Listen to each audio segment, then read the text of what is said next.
Përshëndetje të gjithëve dhe po takohemi sërish në podcastin CU Talks. Sot do të flasim dhe do t'japim një fokus mjaft të veçantë të revistës studentore Euroidea. Kjo revistë është një hapësirë akademike dhe gjithashtu një hapësirë kreative dhe zëri i studentëve. Për të na treguar më shumë mbi këtë revistë dhe se si janë prapaskena deri në botimin e saj, sot kemi të ftuar kryeredaktoren Elzën dhe redaktorin Gajurin. Përshëndetje të dyve dhe faleminderit shumë që keni ardhur në podcastin CU Talks. Përshëndetje dhe faleminderit që na ftuat. Përshëndetje Hava, faleminderit për ftesën. Si është e gjitha e jona. Unë jam Elza Devaja Arifi dhe studioj marketing management dhe njëkohësisht jam kryeredaktore e edicionit të 48 të revistës studentore Euroidea. Unë jam Gajur Mehmeti dhe studioj komunikim ndërkombëtar dhe jam redaktori i revistës studentore Euroidea edicioni 48. Në rregull, atëherë le ta nisim që nga fillimi. Si ishte, domethënë, si u lindi dëshira apo ideja për të qenë pjesë e kësaj reviste dhe më pas si ishte mënyra e pranimit deri tek kryeredaktori dhe redaktori i kësaj reviste. Çfarë ju shtyu më saktë? Tjetër. Ne kemi qenë gjithmonë studentë të cilët kemi dashur, domethënë, të përfaqësojmë diçka. Dhe në këtë rast, revista studentore Euroidea ishte një rast një mundësi, do të thoja, një mundësi shumë e mirë për ne ta provojmë veten tonë, një e para, domethënë, dhe e dyta të reprezentojmë studentët e kampusit tonë dhe me të gjitha mesazhet, ideat, eksperiencat dhe dëshirat që ato kanë dhe dëshirojnë që t'i shprehin. Si arritëm domethënë ne deri këtu, domethënë ne njëherë, domethënë ekzistonte dëshira dhe pastaj u drejtuam tek Parlamenti Studentor, të cilët na pranuan dhe ashtu edhe e morëm titullin, emrin. Domethënë kryeredaktore. Po jo, ti mund të bash titullin, por është me të vërtetë një emër mjaft. Kjo domethënë është rruga deri tek marrja e këtyre titujve. Shkuam ne tek Parlamenti Studentor, ata ishin mjaft mikpritës edhe kur panë që ne kishim edhe dëshirën edhe entuziazmin për të qenë pjesë e revistës studentore, ato ishin shumë të lumtur me faktin që disa studentë kishin aq shumë interesim për të qenë, po. E përmendet edhe ju që domethënë është revista e 48, edicioni 48, por çfarë do të ketë ndryshe nga revistat e mëparshme? Çfarë keni sjell ju diçka një risi të re tek kjo revistë? Njëherë do doja shumë të potencoj që ne para se ta marrim punën normal, para se ta marrim përsipër që ta krijojmë revistën, i kemi shfletuar edhe revistat paraprake, të cilat të gjithat kanë qenë shumë serioze, të punuara bukur, si dhe të gjithat shumë të veçanta. Por me këtë fakt donim edhe ne të bëjmë diçka të veçantë, normal. Dhe edhe pse kemi shumë tema të ndryshme, trajtojmë shumë tema, diçka e veçantë që do të kisha mund ta veçoj tek edicioni 48 do të jetë aspekti psikologjik dhe rëndësia që ju kemi dhënë ne ndjenjave dhe ndjenjave personale të studentëve dhe dëshirat që ato i kanë, ose përndryshe shumë situata që nuk përfolen ose që nuk nguren dhe nuk kanë dëshirë për shembull të flasin, shumë prej atyre temave janë të përfshira tek revista jonë. Kemi qenë domethënë ne ajo komfort zona e studentëve që të shprehin diçka që nuk kanë pasur lirinë ose shembull nuk e kanë pas zërin për ta shpreh. Revista studentore ka qenë aty. Më vjen shumë mirë që dëgjoj që ana psikologjike është marrë pak më seriozisht tek kjo revistë. Ndërkohë, si mendoni ju, si e keni bërë përzgjedhjen e teksteve, sepse thatë që keni përfshirë mjaft tekste, a ka qenë një punë mjaft e lodhshme për t'i bërë përzgjedhjen e teksteve, disa duhet heqësh, disa duhet të vendosh ose t'i japish më shumë rëndësi? Patjetër, në shikim të parë mund të duket si një punë e cila bëhet shpejt e shpejt. Por nuk është ashtu, për arsye se secili tekst e ka vlerën e vet, dhe nuk mund ta humbish vlerën ose autenticitetin domethënë e studentit i cili e ka shkruar atë tekst. Por ne kryesisht domethënë kur i kemi ndar tekstet dhe temat të cilat kemi dëshiruar t'i përfshijmë tek edicioni 48, kanë qenë në bazë të temës kryesore të revistës. Për shembull, për arsye se është pranverë, kemi dashur që tekstet të tingëllojnë më motivuese, më kërkuese, më thirrëse dhe nuk kemi trajtuar shumë problematika, më shumë e kemi pas aspektin e zgjimit dhe daljes nga monotonia.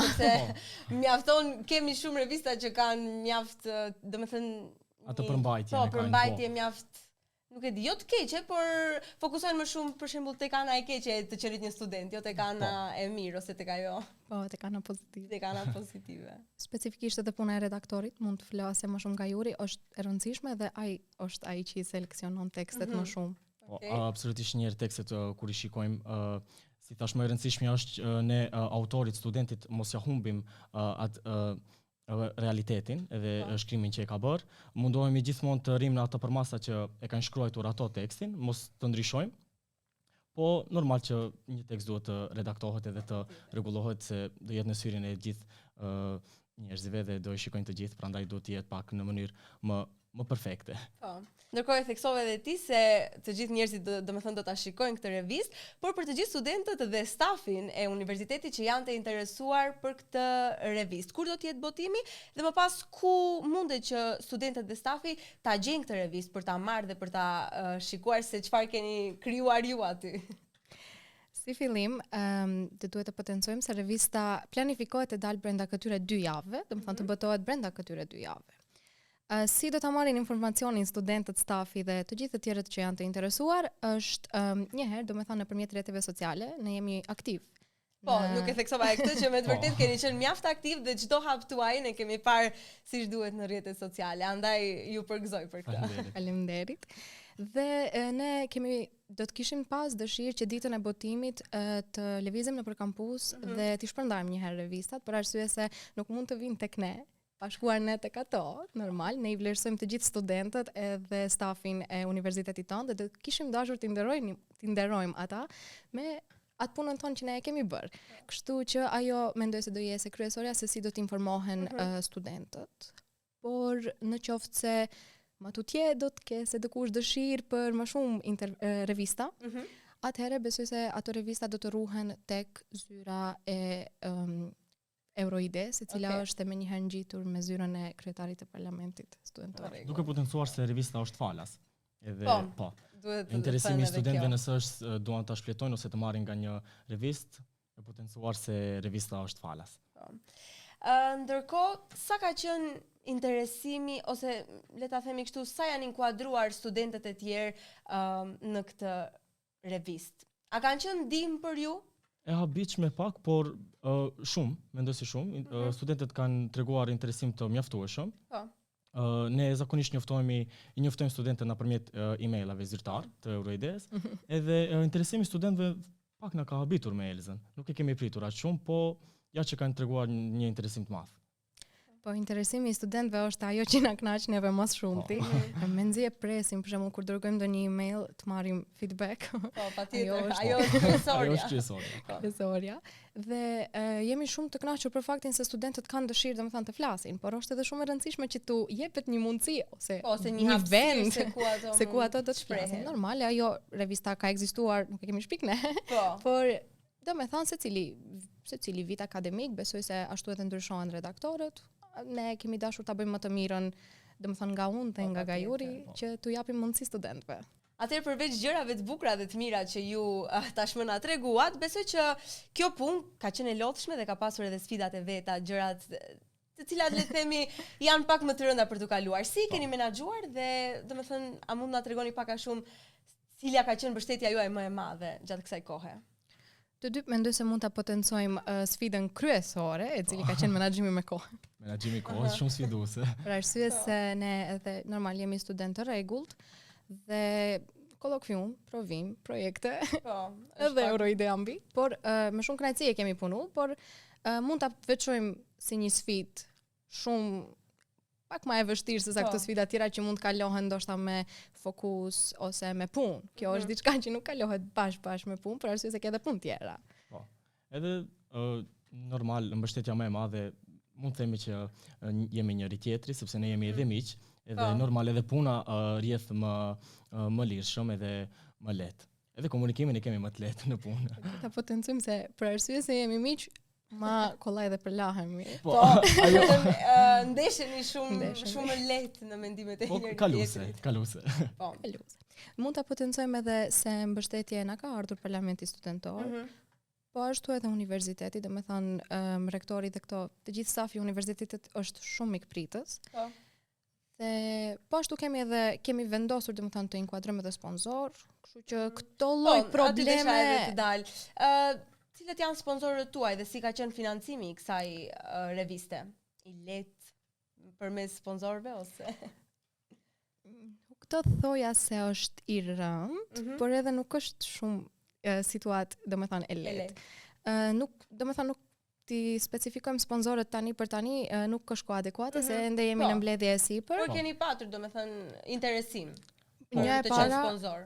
Një para Marroja është ajo e cila një ndër sponsorët, i cili ka qenë i gatshëm domethënë për të na ndihmuar prej në fillim. Edhe tani bifeja e universitetit. Domethënë keni patur mbështetje, nuk është se nuk keni patur. Po, patjetër që po. Ndërkohë ju thatë që kishte një interesim mjaft të madh nga studentët, por gjatë kësaj kohe që teknologjia është ajo që është duke na mbizotëruar, si keni parë tekstet e studentëve dhe për revistat në vazhdim? Çfarë është diçka që ju doni t'u thoni studentëve që nuk e di, ndoshta t'ju tregoni se sa shumë vlen të shkruash, të kesh një revistë, se sa domethënë të shkruash diçka në celular?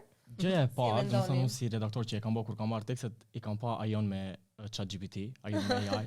Domethënë ishim po është e pashmangshme me është pak e pashmangshme, po donim të jetë se diçka reale, donim të jetë se diçka frymëzuese, donim diçka që studenti kur ta shikojë një tekst të motivohet.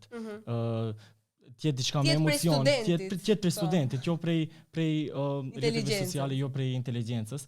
Edhe gjëja e parë që e kam bërë ka qenë kjo, por fatmirësisht gjithë tekstet kanë qenë shumë të mira dhe kanë qenë shumë reale. Në fakt mezi pres që t'i shohin të gjithë, sepse janë tekste vërtet shumë me vlerë dhe shumë të mira.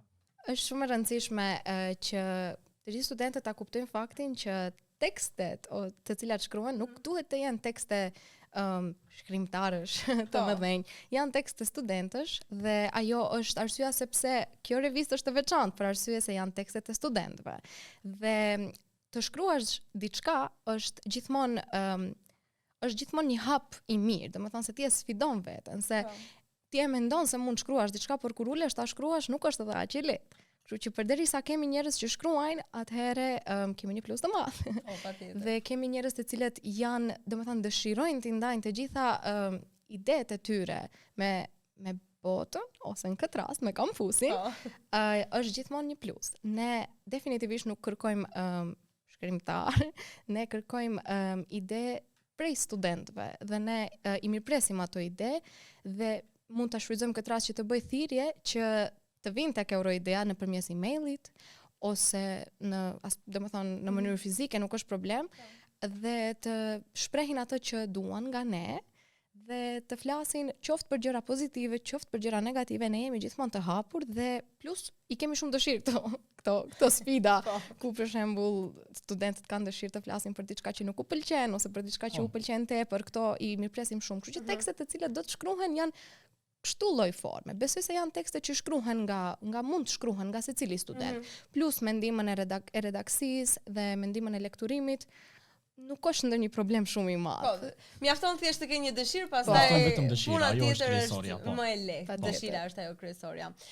Unë ju falenderoj shumë që ju ishit pjesë e CU Talks. Falenderoj shumë që na dhatë një feedback nga ajo se çfarë ne do të presim nga kjo revistë dhe unë mezi pres që ta shoh sepse është viti im i parë dhe do të jetë revista ime e parë që do ta marr dhe do ta shfletoj.